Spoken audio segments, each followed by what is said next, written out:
Welcome to India. Friends, आप सभी business leaders एक ऐसे समय में भारत आए हैं जब हमारे पूरे देश में सेलिब्रेशन का माहौल है।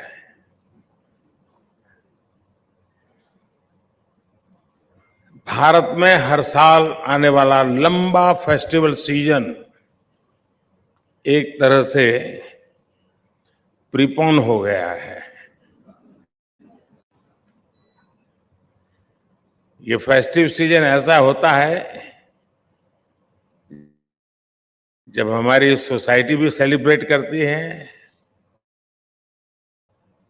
और हमारा बिजनेस भी सेलिब्रेट करता है। और इस बार ये 23 अगस्त से ही शुरू हो गया है।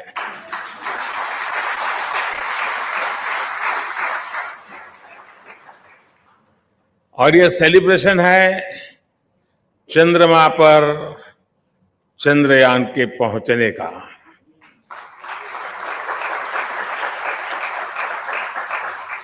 भारत के लूनर मिशन की सफलता में हमारी स्पेस एजेंसी इसरो की बहुत बड़ी भूमिका है, लेकिन साथ ही इसमें भारत की इंडस्ट्री ने भी बहुत बड़ा सहयोग किया है।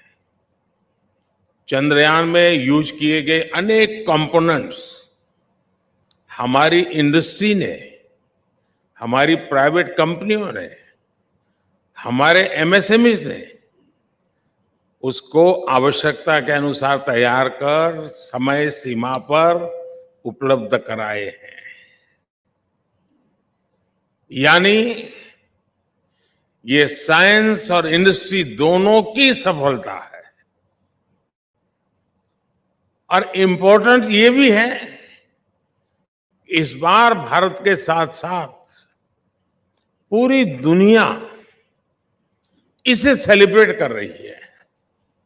ये सेलिब्रेशन एक रिस्पॉन्सिबल स्पेस प्रोग्राम चलाने का है। ये सेलिब्रेशन देश के विकास को एक्सेलरेट करने का है। ये सेलिब्रेशन इनोवेशन का है।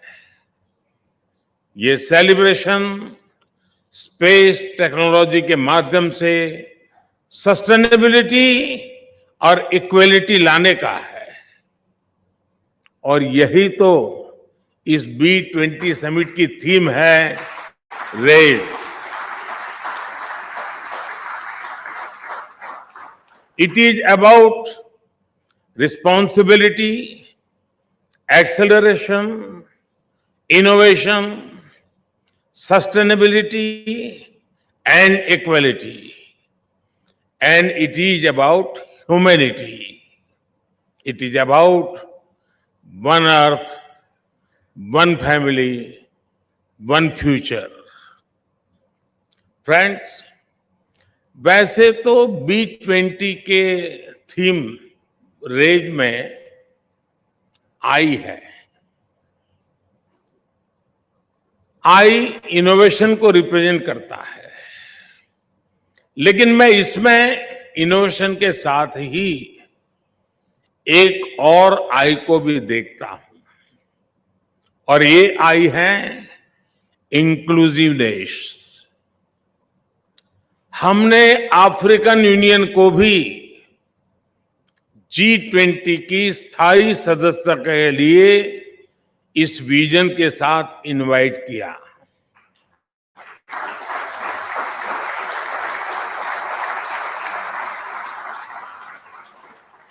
B20 में भी अफ्रीका के इकोनॉमिक डेवलपमेंट को एक फोकस एरिया रखा गया है। भारत का मानना है कि ये फोरम अपनी अप्रोच में जितना इंक्लूसिव होगा, उतना ही बड़ा इसका इम्पैक्ट होगा। इससे ग्लोबल इकोनॉमिक चैलेंजेस को हैंडल करने, ग्रोथ को सस्टेनेबल बनाने और यहां लिए गए फैसलों के इम्प्लीमेंटेशन में हमें उतनी ही अधिक सफलता मिलेगी। फ्रेंड्स, कहते हैं कोई भी आपदा आती है, बड़ा संकट आता है, तो वो हमें कुछ न कुछ सबक देकर जाता है, सिखाकर जाता है। 2-3 साल पहले हम दुनिया की सबसे बड़ी महामारी, 100 साल में आए सबसे बड़े संकट से गुजरे हैं। इस संकट ने दुनिया के हर देश को, हर समाज को, हर बिजनेस हाउस को, हर कॉरपोरेट एंटिटी को एक सबक दिया है। सबक ये कि हमें अब जिस चीज पर सबसे ज्यादा इन्वेस्ट करना है वो है आपसी विश्वास, म्यूचुअल ट्रस्ट। कोरोना ने दुनिया में इस आपसी विश्वास को तहस नहस कर दिया है और अविश्वास के इस माहौल में जो देश पूरी संवेदनशीलता के साथ, विनम्रता के साथ विश्वास का झंडा लेकर आपके सामने खड़ा है, वो है भारत।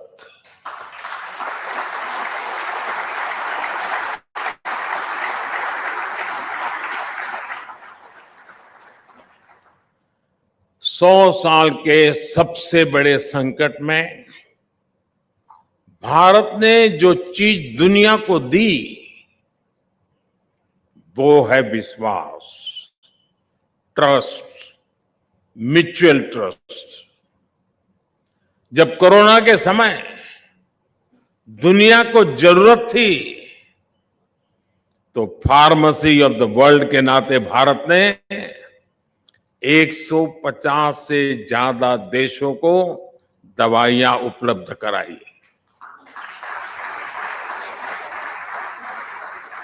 जब दुनिया को कोरोना की वैक्सीन की जरूरत थी तो भारत ने वैक्सीन का प्रोडक्शन बढ़ाकर करोड़ों करोड़ों लोगों की जान बचाई।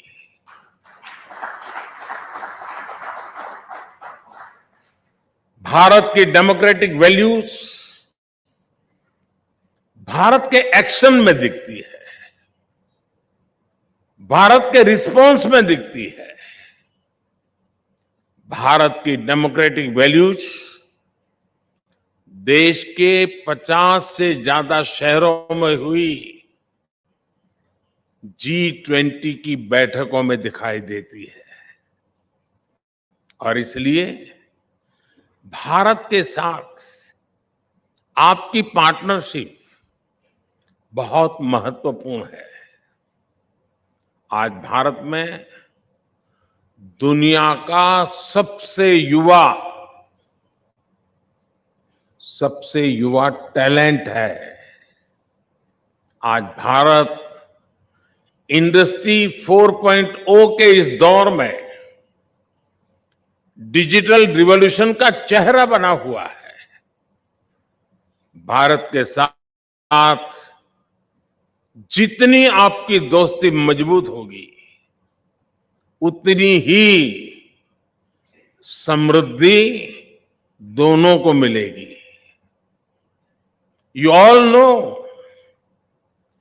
business can transform potential into prosperity, obstacles into opportunities, aspirations into achievements. Whether they are small or big, global or local, business can ensure progress for everyone.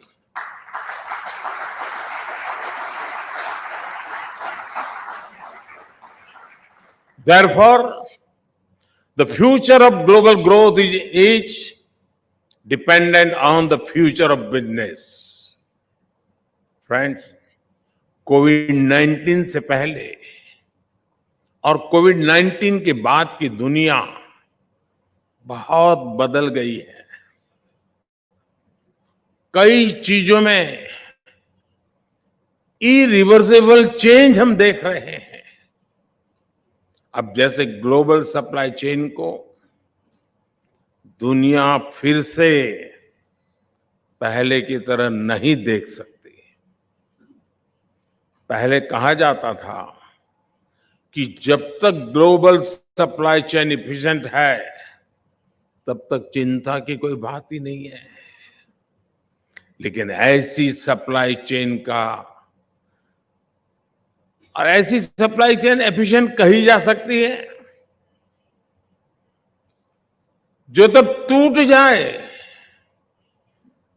और वो भी तब जब उसकी दुनिया को सबसे ज्यादा जरूरत थी। इसलिए आज जब दुनिया इस सवाल से जूझ रही है तो साथियों, मैं आपको विश्वास देता हूं, इस समस्या का समाधान भारत है।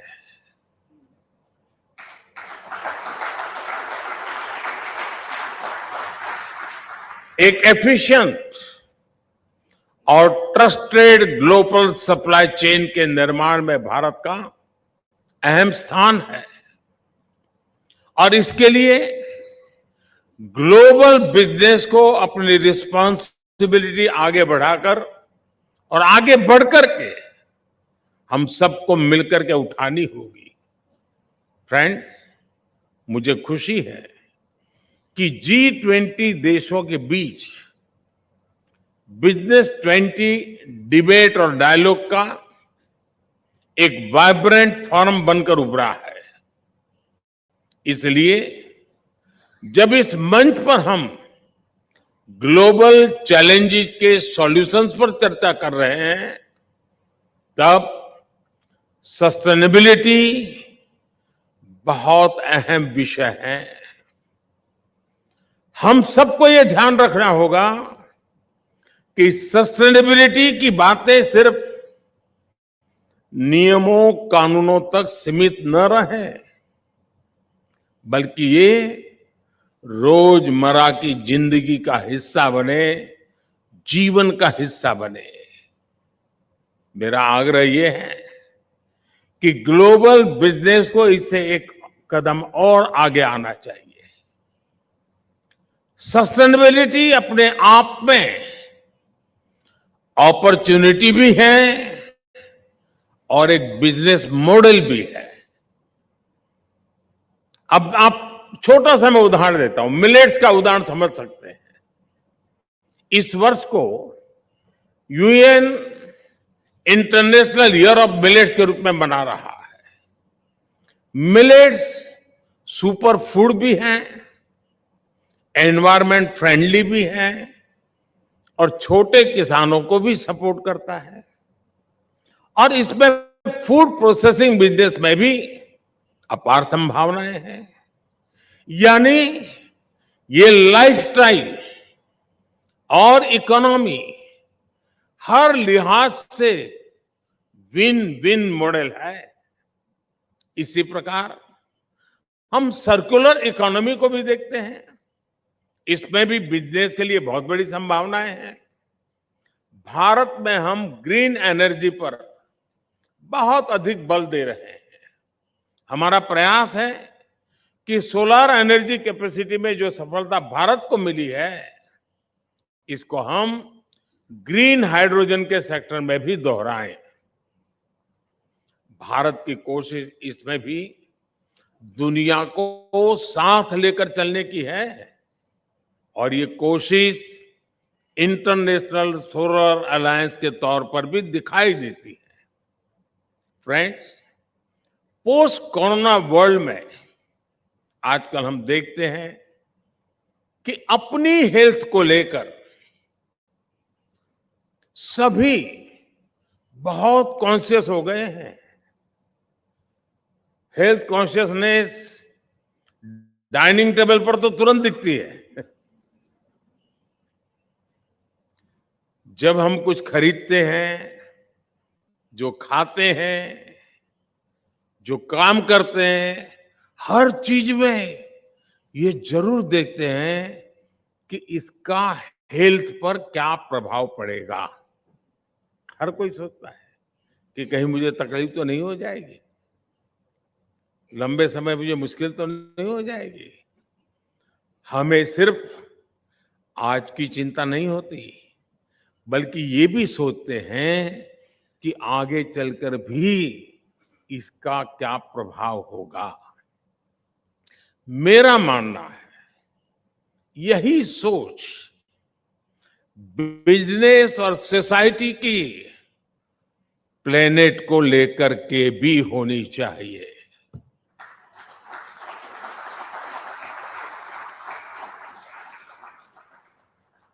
जितनी चिंता मुझे मेरे हेल्थ के लिए हो और मेरी रोजमर्रा की जिंदगी में वो मेरा तराजू हो, तो मेरे रोजमर्रा की जिंदगी में प्लेनेट को क्या इम्पैक्ट होगा, उसकी हेल्थ का क्या होगा, यह भी तो हमारी जिम्मेवारी है।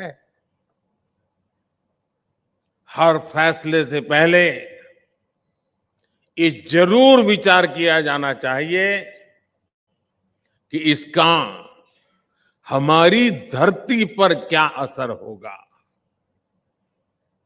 मिशन लाइफ यानी लाइफस्टाइल फॉर एनवायरनमेंट के पीछे यही भावना है। इसका मकसद दुनिया में प्रो प्लेनेट पीपल, इस प्रकार का एक समूह तैयार करना, एक आंदोलन खड़ा करना है। हर लाइफस्टाइल डिसीजन का बिजनेस वर्ल्ड पर कुछ न कुछ प्रभाव जरूर पड़ता है। जब लाइफस्टाइल और बिजनेस दोनों प्रो प्लेनेट होंगे तो अनेक समस्याएं वैसे ही कम हो जाएगी। हमें इस बात पर बल देना होगा कि अपने जीवन, अपने बिजनेस को हम कैसे एनवायरनमेंट के हिसाब से डालें। भारत ने बिजनेस के लिए ग्रीन क्रेडिट का फ्रेमवर्क तैयार किया है। हम लोग इतने दिनों से कार्बन क्रेडिट में ही उलझे हुए हैं और कुछ लोग कार्बन क्रेडिट का मजा भी ले रहे हैं। मैं दुनिया के सामने ग्रीन क्रेडिट की बात लेकर के आया हूं। ग्रीन क्रेडिट जो प्लेनेट पॉजिटिव एक्शन पर जोर देता है। मैं ग्लोबल बिजनेस के सभी दिग्गजों से आग्रह करता हूं, कोई इससे जुड़े और इसे एक ग्लोबल मूवमेंट बनाएं। फ्रेंड्स, हम बिजनेस की ट्रेडिशनल अप्रोच पर भी विचार करना होगा। हम सिर्फ अपने प्रोडक्ट, अपने ब्रांड, अपनी सेल की चिंता तक सीमित रहे, ये काफी नहीं है। एक बिजनेस के रूप में हमें एक ऐसा इकोसिस्टम बनाने पर भी बल देना होगा जो लॉन्ग टर्म में भी लाभ देता रहे।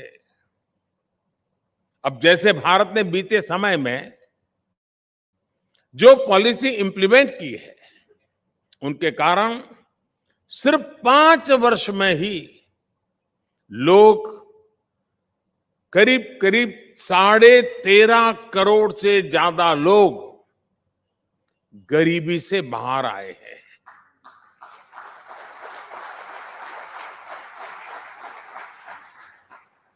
ये जो गरीबी से ऊपर आने वाले लोग हैं, जो नियो मिडिल क्लास है, और मैं मानता हूं यही सबसे बड़े कंज्यूमर है, क्योंकि वो एक नए एस्पिरेशंस के साथ आते हैं। जो नियो मिडिल क्लास भी भारत की ग्रोथ को मोमेंटम दे रहा है। यानी सरकार ने गरीबों के लिए जो काम किया, उसके नेट बेनिफिशियरी हमारे मिडिल क्लास भी हैं और हमारे एमएसएमईज भी हैं। कल्पना कीजिए कि प्रो पुअर गवर्नेंस पर फोकस करने से आने वाले 5-7 साल में कितना बड़ा मिडिल क्लास तैयार होने वाला है। इसलिए हर बिजनेस को ज्यादा से ज्यादा लोगों की, और ये जो परचेजिंग पावर बढ़ रहा है, उस परचेजिंग पावर मिडिल क्लास का जैसे जैसे बढ़ता है, तो सीधा सीधा वो बिजनेस पर बहुत बड़ा इम्पैक्ट क्रिएट करता है। और हमने इस दोनों पर एक समान रूप से कैसे फोकस करना है। हमारा फोकस अगर सेल्फ सेंट्रिक रहा, तो मैं नहीं मानता हूं कि हम खुद का भी भला कर पाएंगे और दुनिया का भी भला कर पाएंगे। ये चुनौती हम क्रिटिकल मटेरियल, रेयर अर्थ, ऐसे कई मेटल के मामले में अनुभव भी कर रहे हैं। ये ऐसी चीजें हैं जो कहीं बहुत अधिक है, कहीं है ही नहीं, लेकिन जरूरत पूरी मानव जात को है। जिसके पास वो अगर इन्हें ग्लोबल रिस्पॉन्सिबिलिटी के रूप में नहीं देखेगा, तो ये एक नए कॉलोनियलिज्म के मॉडल को बढ़ावा देगा। और ये मैं बहुत गंभीर चेतावनी दे रहा हूं। फ्रेंड्स, ये profitable market can be sustained when there is a balance in the interest of producers and consumers. This also applies to nations. Treating other countries only as a market will never work. It will harm even the producing countries sooner or later. Making everyone equal partners in progress is the way forward. There are many global business leaders here. Can we all give more thought to how to make business more consumer-centric? These consumers could be individuals or countries. Their interests need to be taken care of as well. Can we think of some sort of a yearly campaign for this? Every year, can global business come together to pledge themselves for the good of the consumers and their markets? साथियों, क्या दुनिया भर में सारे business मिलकर साल का कोई ऐसा दिन तय कर सकते हैं जिसे कंज्यूमर को समर्पित किया जा सके?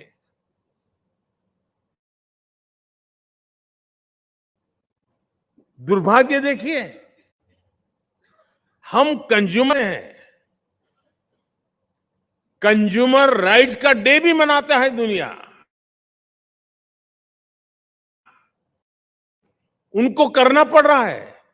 क्या हम इस चक्र को बदल करके, जैसे कार्बन क्रेडिट छोड़ करके ग्रीन क्रेडिट पर जाएं, वैसे कंज्यूमर राइट डे की दुनिया पर मजबूरी के बजाय हम कंज्यूमर केयर की बात करने का नेतृत्व ले सकते हैं? एक बार हम कंज्यूमर केयर डे मनाना शुरू करें, आप कल्पना कीजिए कितना बड़ा पॉजिटिव सिग्नल्स के साथ का एनवायरनमेंट बदल जाएगा। अगर कंज्यूमर की केयर बात होगी, तो राइट से जुड़े उनके मुद्दे अपने आप सॉल्व हो जाएंगे साथियों। इसलिए इंटरनेशनल कंज्यूमर केयर डे ऐसी व्यवस्था पर मैं चाहूंगा कि आप सब साथी मिलकर के कुछ सोचिए। इससे बिजनेस और कंज्यूमर के बीच ट्रस्ट को और अधिक सशक्त बनाने में मदद मिलेगी। और हमें याद रखना है कि कंज्यूमर सिर्फ एक ज्योग्राफी के भीतर के रिटेल कंज्यूमर नहीं है, बल्कि अलग अलग देश भी हैं जो global trade, global goods and service के कंज्यूमर है। साथियों, आज जब दुनिया के बड़े बिजनेस लीडर्स यहां जुटे हैं, तब हमारे सामने कुछ और बड़े सवाल भी हैं। इन सवालों के उत्तर से ही बिजनेस और ह्यूमैनिटी का भविष्य तय होगा। और इनके जवाब के लिए आपसी सहयोग जरूरी है। चाहे क्लाइमेट चेंज का विषय हो, एनर्जी सेक्टर की क्राइसिस हो, फूड सप्लाई चेन का असंतुलन हो, वाटर सिक्योरिटी हो, साइबर सिक्योरिटी हो, ऐसे कितने ही विषय हैं जो बिजनेस पर बड़ा इंपैक्ट डालते हैं। इससे मुकाबला करने के लिए हमें अपने साझा प्रयास बढ़ाने होंगे। समय के साथ अब हमारे सामने ऐसे विषय भी जुड़ते जा रहे हैं जिनके बारे में 10-15 साल पहले कोई सोच भी नहीं सकता था। अब जैसे क्रिप्टो करेंसी से जुड़ी चुनौती है, इस मामले में ज्यादा से ज्यादा इंटीग्रेटेड अप्रोच की जरूरत है। मैं समझता हूं इसके लिए एक ग्लोबल फ्रेमवर्क बनाया जाना चाहिए, जिसमें सभी स्टेक होल्डर्स का ध्यान रखना चाहिए। आर्टिफिशियल इंटेलिजेंस को लेकर भी इसी प्रकार की अप्रोच की जरूरत है। आज एआई को लेकर दुनिया बहुत एक्साइटमेंट देख ही रही है, लेकिन एक्साइटमेंट के बीच कुछ एथिकल कंसिडरेशन भी है। स्किलिंग और रीस्किलिंग को लेकर एल्गोरिदम बायस और सोसाइटी पर उसके प्रभाव को लेकर चिंता ही जताई जा रही है। ऐसे विषयों को भी हम सबने मिलकर के हल करना होगा। ग्लोबल बिजनेस कम्युनिटीज और सरकारों को मिलकर के ये सुनिश्चित करना होगा कि एथिकल एआई को विस्तार मिले। हमें अलग अलग सेक्टर्स में पोटेंशियल ड्यूरेशंस को भांपना होगा। डिसरप्शन हर बार नजर आ रहा है और हम सोचते हैं, हिसाब लगाते हैं, उससे ज्यादा डिसरप्शन का स्केल, उसका व्याप और उसकी गहराई गंभीर होती जा रही है। इस समस्या का ग्लोबल फ्रेमवर्क, उसके तहत समाधान निकालना होगा। और साथियों, ऐसा नहीं है कि ऐसी चुनौतियां हमारे सामने पहली बार आई है। जब एविएशन सेक्टर बढ़ रहा था, जब फाइनेंशियल सेक्टर बढ़ रहा था, तब भी दुनिया ने ऐसे फ्रेमवर्क बनाए हैं। इसलिए आज मैं B20 को यह आह्वान करूंगा कि नए विषयों पर भी मंथन करे, चिंतन करे।